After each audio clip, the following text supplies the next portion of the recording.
கரேசேரி கல்குளம் கிராமத்தில் அருள்மிகு ஸ்ரீ நாகாத்தம்மன் ஆலயத்தில் தெப்ப திருவிழா. செங்கல்பட்டு மாவட்டம் திருக்கழுக்குன்றம் வட்டம் நத்தம் கரேசேரி கிராமம் கல்குளம் பகுதியில் பழமை வாய்ந்த அருள்மிகு ஸ்ரீ நாகாத்தம்மன் ஆலயம் உள்ளது. இவ்வாலயத்தில் ஆண்டுதோறும் பங்குனி மாத பௌர்ணமி நாளில் தெப்பல் உற்சவம் சிறப்பாக நடைபெறும். அவ்வாறு பௌர்ணமி மற்றும் பங்குனி உத்திர திருநாளில் 4ஆம் ஆண்டு தெப்பல் உற்சவம் சிறப்பாக நடைபெற்றது. அம்மனுக்கு வாசனை திரவியங்களுடன் சிறப்பு அபிஷேக அலங்காரம் நடைபெற்று புஷ்ப அலங்காரத்துடன் குளத்தில் அலங்கரிக்கப்பட்ட தெப்பலில் உற்சவ மூர்த்தியாக அம்மன் எழுந்தருளி மங்களவாதிய இசையுடன் 3 முறை வலம் வந்து பக்தர்களுக்கு அருள் பாலித்தார். ஆன்மீக அன்பர்கள் மணமை கே. சுந்தரமூர்த்தி, இளம் தொழிலதிபர்கள் lion S. Suresh, R. Mohanraj சார்பில் அருள் பிரசாதம் வழங்கப்பட்டது. விழா ஏற்பாடுகளை விழா குழு தலைவரும் நத்தம் கரியசேரி ஊராட்சி மன்ற தலைவரும் திருக்கழுக்குன்றம் ஊராட்சி மன்ற தலைவர்களின் கூட்டமைப்பின் தலைவருமான கரியசேரி சேகர், கிராம பொதுமக்கள் ஆகியோர் சிறப்பாக செய்திருந்தது குறிப்பிடத்தக்கது.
எல்லாத்துக்கும் வந்ததானுமா ஒரு ஃபங்க்ஷன்னு கல்யாணம் வச்சுக்கிறேன்னு இப்போ எல்லாத்துக்கும் வர்றேன்.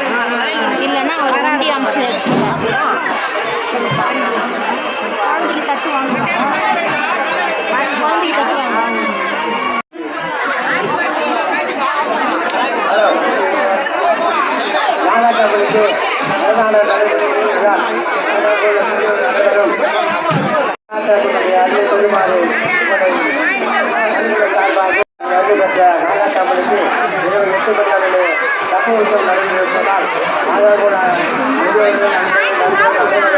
தப்பு